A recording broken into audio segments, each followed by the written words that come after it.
साहब मुझे मिले और बेचारे बहुत परेशान थे। कहने लगे कि मैं जब भी कोई कारोबार करता हूँ नुकसान होता है, जॉब तलाश करता हूँ छूट जाती है। और कह रहे एक दफ़ा नहीं दर्जनों बार के तजर्बे हैं। तो मैंने फलां को भी दिखाया, फलां को भी, सब ने कहा किसी ने कुछ कर दिया है। तो उल्लू के पट्टे एक नंबर के हैं। उसको नहीं कह रहा, जिन लोगों ने इसको कहा है ना कुछ कर दिया है उनको कह रहा हूं। मैंने कहा यकीनन किसी ने कुछ कर दिया है।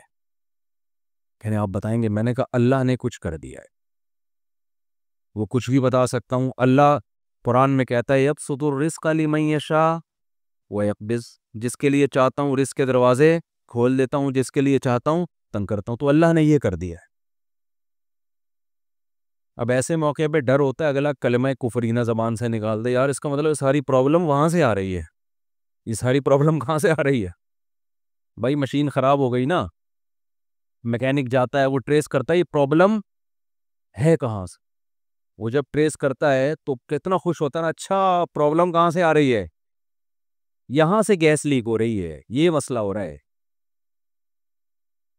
तो अब बताओ ऐसे आदमी को खुशी के बजाय ये तो और गम मिलेगा कि हम तो समझ रहे थे फलानी आपा ने कुछ कर दिया है, हम तो समझ रहे थे वो पहली वाली ने कुछ कर दिया है, हम तो समझ रहे थे कि वो मेरे भाई ने कुछ कर दिया है।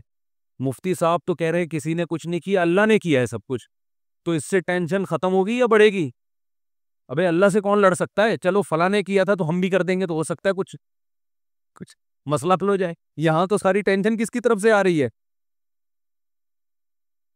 तो मुझे ये जब मैं जुमला कहता हूं ना अल्लाह ने किया है, तो मुझे डर अब, पहले जमाने में नहीं था, लोगों का ईमान बड़ा मजबूत था। अब डर होता है कि कलमा कुफर ना जबान से निकाल दे। यार ये तो सारा किया कराया किसका है? अल्लाह की तरफ से। ओहो हो, ये तो अल्लाह ही माज अल्लाह नकले कुफर, इसका मतलब अल्लाह ही ठीक नहीं है। फॉल्ट माज अल्लाह नकले कुफर किसमें है? अल्लाह में फॉल्ट है। फिर लोग मायूसी का शिकार होते हैं, फिर कहते हैं यार अल्लाह फलाने के साथ तो बहुत अच्छा कर रहा है, वो तो कुछ भी नहीं करता कमबख्त, और फिर भी रिस्क के दरवाजे खुले हुए हैं। कुछ भी नहीं कर रहा, एक नंबर का चोर है फला आदमी, ना एक वक्त की नमाज पढ़ता है, ना कभी जबान से अल्लाह का नाम लिया, मगर खुशियों की, ऐसा लग रहा है खुशियों ने डेरे डाल लिए उसके घर में, फलता फूलता चला जा रहा है। फला भी अच्छा, फला भी अच्छा, फला भी अच्छा, मैं एक अकेला दुनिया में परेशान। हालांकि मैं तो वजीफे भी पढ़ता हूं, मैंने तो एक दफा सर पे टोपी भी रखी थी, एक दफा मैं नहाया भी था। अपनी नेकियां फिर याद आना शुरू होती हैं। एक दफा का जिक्र है, मैंने वाइपर जो शीशे पे गाड़ी पे लगाते हैं उसको अपने हाथों से मैंने 5 रुपए पकड़ाए थे। एक दफा मैंने अपनी माँ को पानी भी, मुझे याद पड़ता है, पिलाया था। एक दफा अब्बा से मैंने तमीज से बात भी की थी, हालांकि मेरा मूड बिल्कुल बात करने का था नहीं, लेकिन मैंने कहा अब्बा हैं तो चलो यार एक दफा तो अब्बा होने के नाते तमीज से बात बनती है। ये नेकियां अपनी सामने आना। एक दफा मैंने बेगम ने गिलास से पानी पिया था, तो जिस जगह से मुंह लगा के उसने पानी पिया, मैंने भी मोहब्बत के इजहार के लिए उसी जगह से मुंह लगा के पानी पिया। नबी के अखलाक मैंने जिंदा की, इतने अच्छे तरीके से मैं अपने घर वालों के साथ, मेरा हुस्ने सुलूक वंस अपॉन अ टाइम। तो अपनी नेकियां बोलो याद आने। एक दफा मैं टाइम पे घर भी आ गया था। एक दफा बोलो टाइम पे घर आ गया।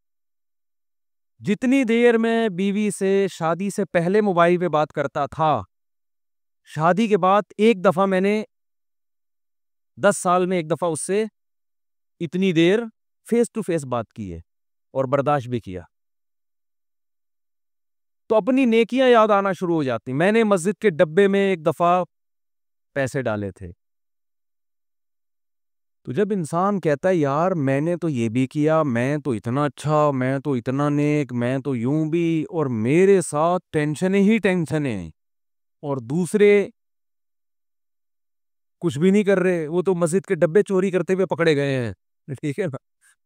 बीवियों को मारते हैं, पीटते हैं, माँ से अच्छा सलूक नहीं, बाप से अच्छा सलूक नहीं, उनके यहाँ रिस्क की रेल पेल, तो इसका मतलब माज अल्लाह नकले कुफर कुफर नबाशत, फॉल्ट कहाँ है?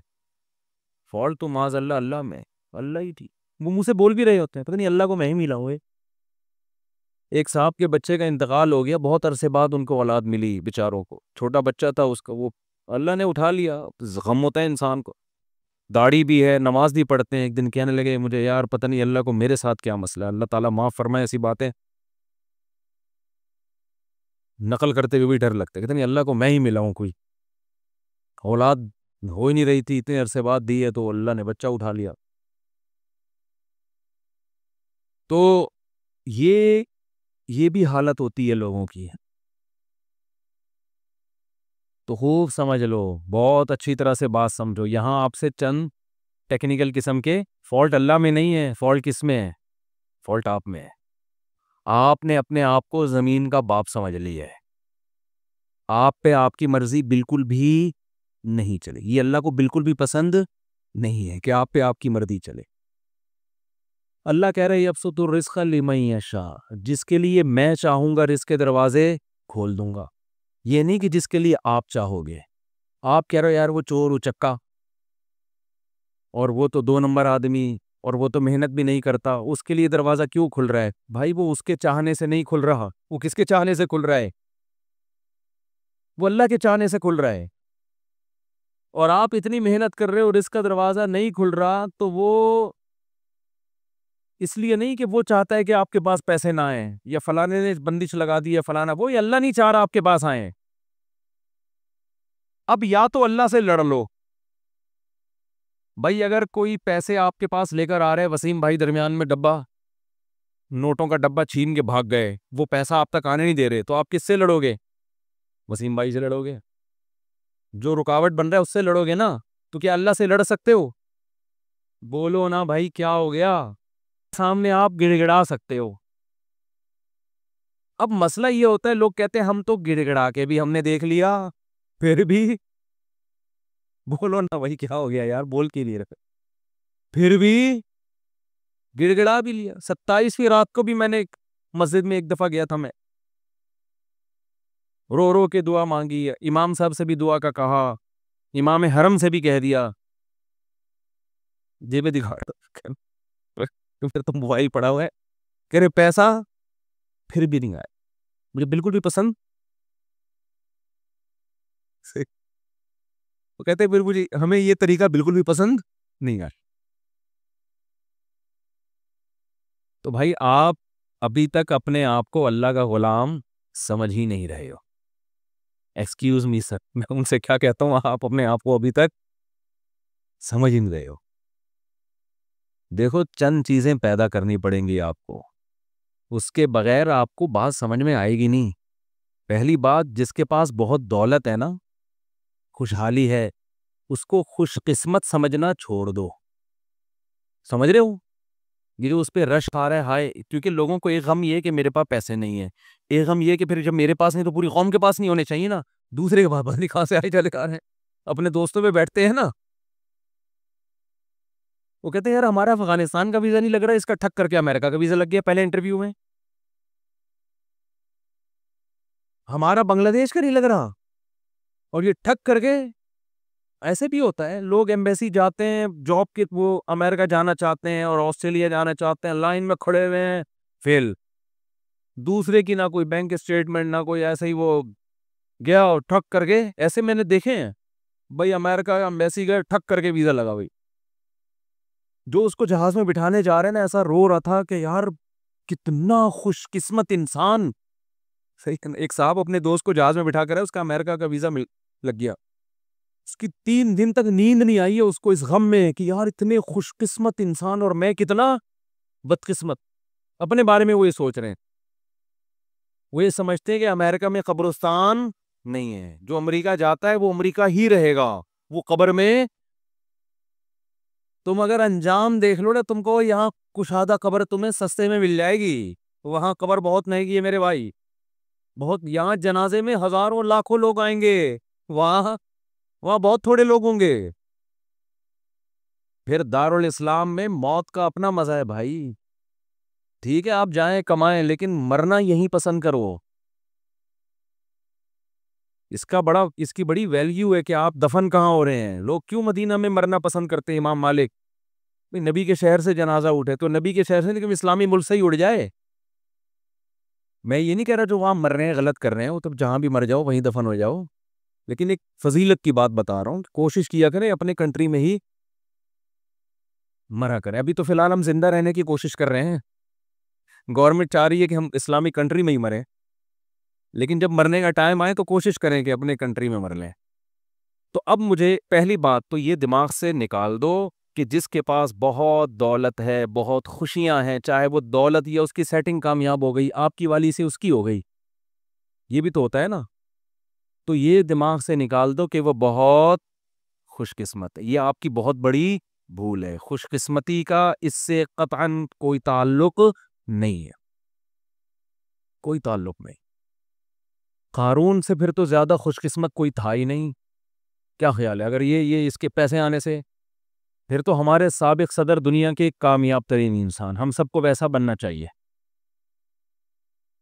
इसका तो कोई ताल्लुक ही नहीं।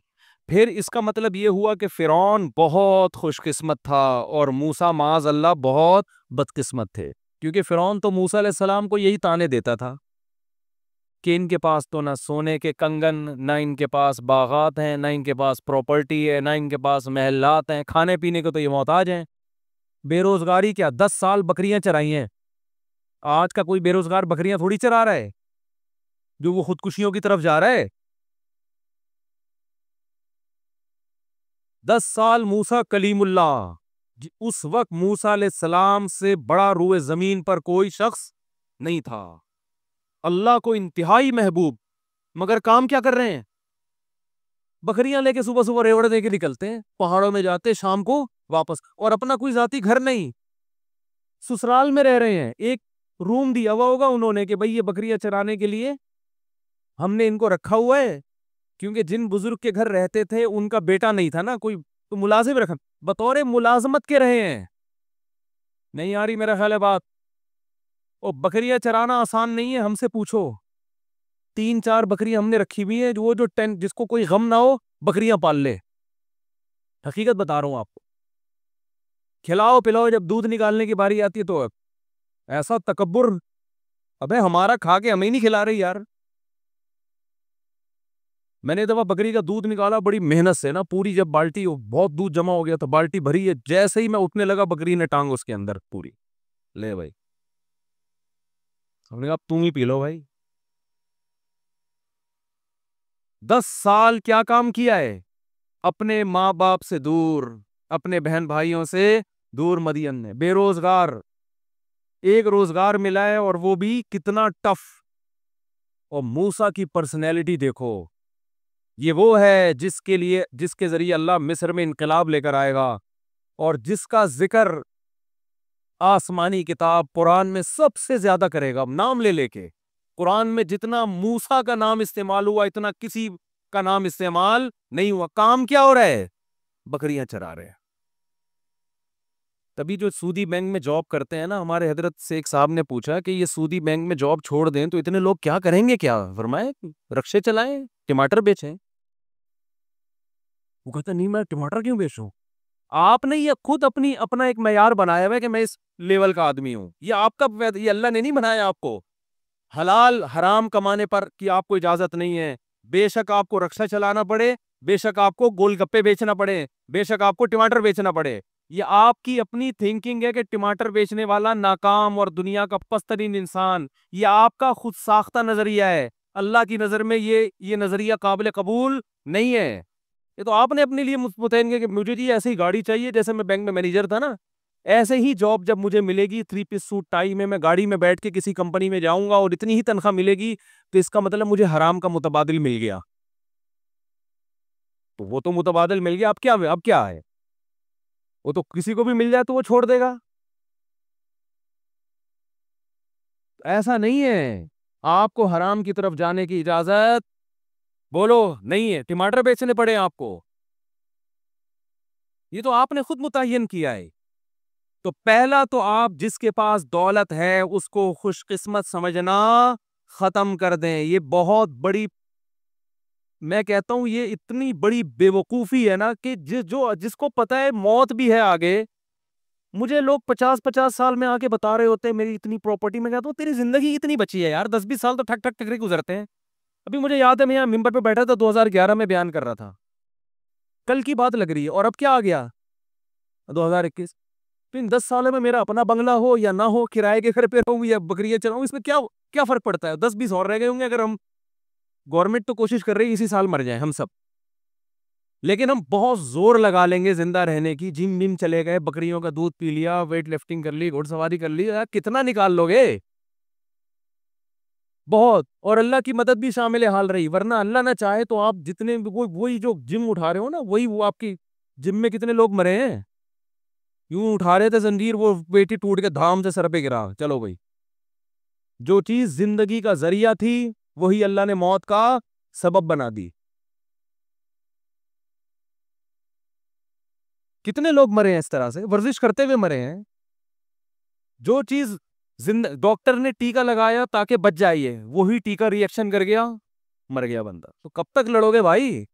तैयार रहो भाई, जितने जिम विम में कुछ भी नहीं है, जब अल्लाह चाहेगा कटाक। मेरे गार्ड है ना, मेरे साथ जा रहे थे, एक बूढ़े मियाँ करीब से गुजरे, वो गार्डों को ना तंज किया उन्होंने, इनसे कुछ नहीं होता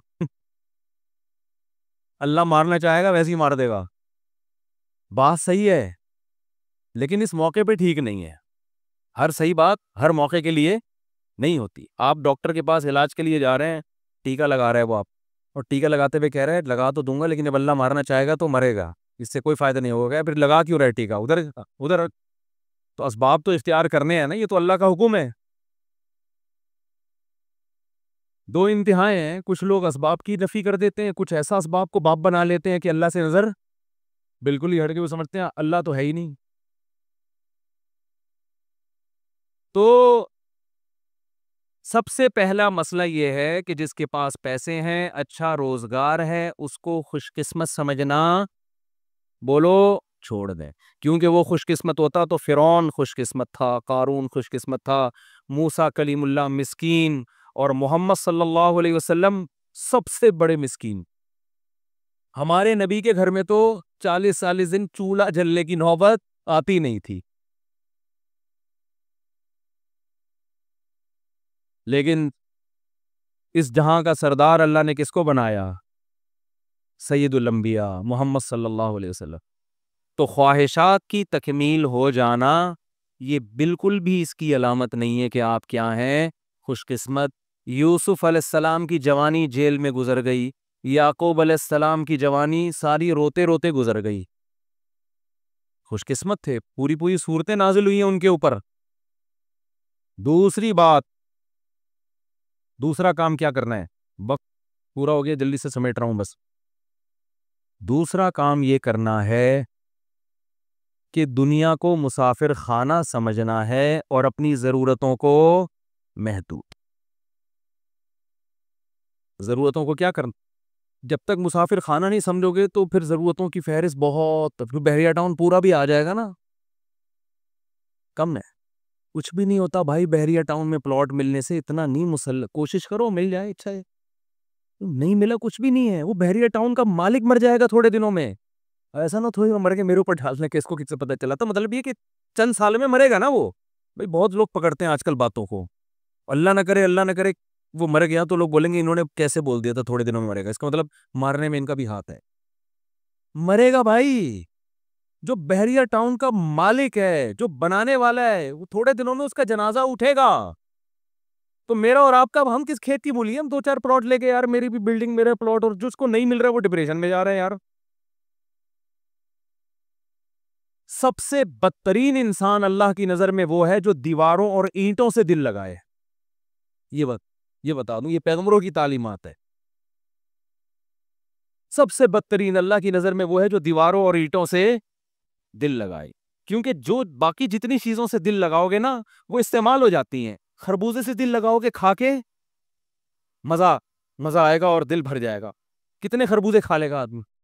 अनार से दिल लगाओगे, अनार खाओगे, दो खा लोगे, तीन खा लोगे, और वो इस्तेमाल होगा, जिससे बदन बनेगा, सेहत मिलेगी और फिटफाट।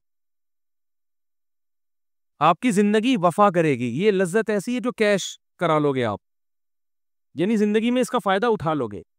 कपड़ों से दिल लगाओगे, पहन के मजे उड़ा लोगे कपड़ों के। जूतों से दिल लगाओगे, पहन के मजे उड़ा लोगे। तामीर से दिल लगाओगे तो तामीर में जितनी इन्वेस्टमेंट करोगे इतनी आपकी जिंदगी है नहीं, उसका फायदा अपनी जिंदगी में उठा नहीं सकते। जितना सरिया आप पिलर में डालोगे ना, उतना अपनी हड्डियों में कैल्शियम नहीं डाल सकते आप। आपकी हड्डियां बोसीदा हो जाएंगी और वो पिलर खड़ा रहेगा। नहीं आ रही बात? इसलिए किराए के घरों में भी वही मजे होते हैं जो जाती घरों में होते हैं। अब ये बात भी लोगों की समझ में नहीं आती, कहते अपना घर तो अपना ही होता है। तो जब तुम दुनिया को मुसाफिर खाना ही नहीं समझते तो तुम्हारी खोपड़ी में हमारी बातें आएंगे। अपना घर तो मैंने एक बयान किया, पूरा समझाया कि भाई किराए का घर भी अपना ही होता है यार, कुछ भी नहीं होता। थोड़े दिन में यहां से भी मरेगा, वहां से भी मर के निकलेगा। नहीं जी, अब किराया देना पड़ता है हर महीने। अबे तू वहां 1.5-3 करोड़ रुपए लगा के घर खरीद रहा है, वो नहीं देना पड़ता? तो वो भी तो देना ही पड़ रहा है। यहां जितना किराया दे रहे हो ना, देखो एक पहली तारीख को आपने किराया दिया, पूरा महीना उस किराए के मजे उड़ाओ घर के अंदर। 20-30 हज़ार दे दिया, 30 हज़ार में पूरा महीना आपने घर को निचोड़ लिया। और घर की वाट भी लगा देता है इंसान, मालिक मकान का बेड़ा गर्क। हकीकत है, किराएदार तो ऐसी वाट लगाते हैं घर की। सारे नलके वलके तोड़ फोड़ दो इस 30 हज़ार में ना, और बिजली का बिल भी ना दो, वो आके वो तरसाओ मालिक मकान को। टेंशन, देखो टेंशन पार्सल करना सीखो। एक तरीका टेंशन खत्म करने का ये भी है। एक साहब का फोन आया कि मैंने किसी की 1 लाख रुपए देने में इतनी शदीद टेंशन में हूं कि मैं बता नहीं सकता, और आज वो शाम को 6 बजे आ जाएगा लेने के लिए। मैंने कहा इसमें कौन सी बात है, टेंशन पार्सल करो। भाई आपके ऊपर एक बोझ है, उठ नहीं रहा, साथ वाले के कंधे पे रख दो, तो आपका बोझ क्या हो जाएगा, हल्का। कह रहा यार मैं कैसे पार्सल, मैंने कहा जब वो 6 बजे आए तो बोलो नहीं है, जब वो 6 बजे पैसे मांगने के लिए आए तो बोलो नहीं है। तो इससे क्या होगा, आपकी टेंशन, जो टेंशन आपको हुई है वो उसको शुरू हो जाएगी, आप रिलैक्स हो जाओगे। ठीक है। तो किराए के घर में तो वैसे ही टेंशन किराएदार को नहीं होती, टेंशन किसको होती है, मालिक मकान को होती है, जिसने गलती से आपको अपना घर किराए पर दे दिया। एक बटन भी टूटता है तो मालिक मकान को फोन करते हैं, भाई तू बटन लगवा दे, अबे तू लॉक सही करवा दे, अबे तू ये करवा दे। वो कहता है यार जान को, और खराब सब कुछ आप खुद कर रहे होते हो। पैसा अल्लाह ने बहुत दिया है, बना लो जाती घर भाई, हम मना नहीं कर रहे, कोई नाजायज नहीं है। नहीं दिया तो यार एंजॉय करो किराए के घर में। बहुत पैसे का मतलब क्या है, खा भी अच्छा लिया, पहन भी अच्छा लिया, सवारी भी अच्छी, बेगम भी अच्छी, बच्चों की फीसें भी अच्छी, स्कूल में भी अच्छे, सब कुछ होने के बाद ये राफी पड़ा हुआ है तो चल यार बना लेते हैं, अपना घर बना लेते हैं, मर आ गए तो बच्चों के काम आ जाएगा। वो भी बच्चों की नीयत से बनाओ, अपने लिए नहीं, क्योंकि अब 50-60 साल में लोगों के पास पैसा आता है, उसमें अपने लिए क्या रह गया यार, अपने लिए क्या रह गया। अपनी तो जिंदगी खत्म ना, अब क्या 10-20 साल के लिए अपना, और तो किराए पे गुजारा करे बस। अब तो पेंटें किराए पे मिल रही हैं।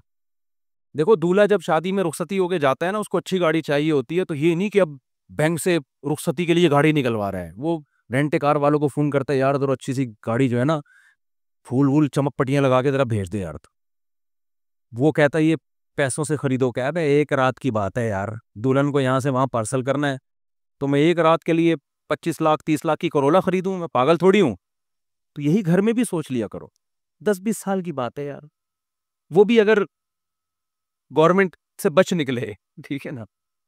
10-20 साल की बात है, 15 साल की, 20 साल की, 25 पर 20-25 को कोई वैल्यू नहीं है, इतना नहीं है ये आप समझ रहे हो, पता नहीं 20-25 क्या होता है, कुछ भी नहीं है। और ये भी है कि यकीन भी हो, वरना तो क्या पता कल का अगले हफ्ते कौन जिंदा रहेगा कौन नहीं रहेगा, कुछ भी नहीं पता। अभी फिर कोरोना की कोई नई चीज आ गई है, ये तो कोरोना नहीं दुनिया को तिगनी का नाच नचा दिया है। फिर कोई नई शक्ल में आया कोरोना, अल्लाह भी कह रहे हैं कि इंसान के बच्चे बन जाओ, अल्लाह की तरफ रुजू कर लो, अल्लाह से नहीं लड़ सकते। नई नई शक्लों में कोरोना आ रहा है, फिर फ्लाइटें बंद हो रही हैं, दुनिया अजाब में। भाई इतना नहीं डरो, मौत के लिए तैयार हो गया यार, किसी भी टाइम कोई भी मर सकता है। गैर मुस्लिम मौत से डरे, समझ में आता है, क्योंकि उसका तो ये है कि मेरी सारी अय्याशी खत्म। हम तो कहते हैं यार एग्जामिनेशन हॉल से कोई पहले निकलेगा, कोई बाद में निकलेगा, आखिरत अल्लाह राजी है तो कोई मसला नहीं। और वबाओं में मरना तो ये तो शहादत है, ये तो गुनाह के माफ होने का जरिया है। हदीस में आता है ताउन वबा मुसलमान के लिए रहमत है और नाफरमानों के लिए अजाब है। ये तो रहमत है अल्लाह की। तो दूसरा काम क्या करना है मेरे भाई? दुनिया को मुसाफिर खाना समझना है। आपकी जरूरत 2 टाइम की रोटी है बस। वो टमाटर बेच के मिल जाए या वो अदरक लहसुन बेच के मिल जाए आपको। 2 टाइम की, या फिर फ्री में मिल जाए। बाज दफा नहीं होते तो किसी ट्रस्ट के दस्तरखान पे आदमी खाना खा लेते जाके। 2 टाइम पेट भर के खाना मिल गया, रात को सर छुपाने की जगह मिल गई, बस। पैगंबरों को यही कुछ मिला है, ठीक है ना। पैगंबरों को यही कोई, और इस पे वो अल्लाह का बड़ा शुक्र अदा करते थे कि अल्लाह का दिया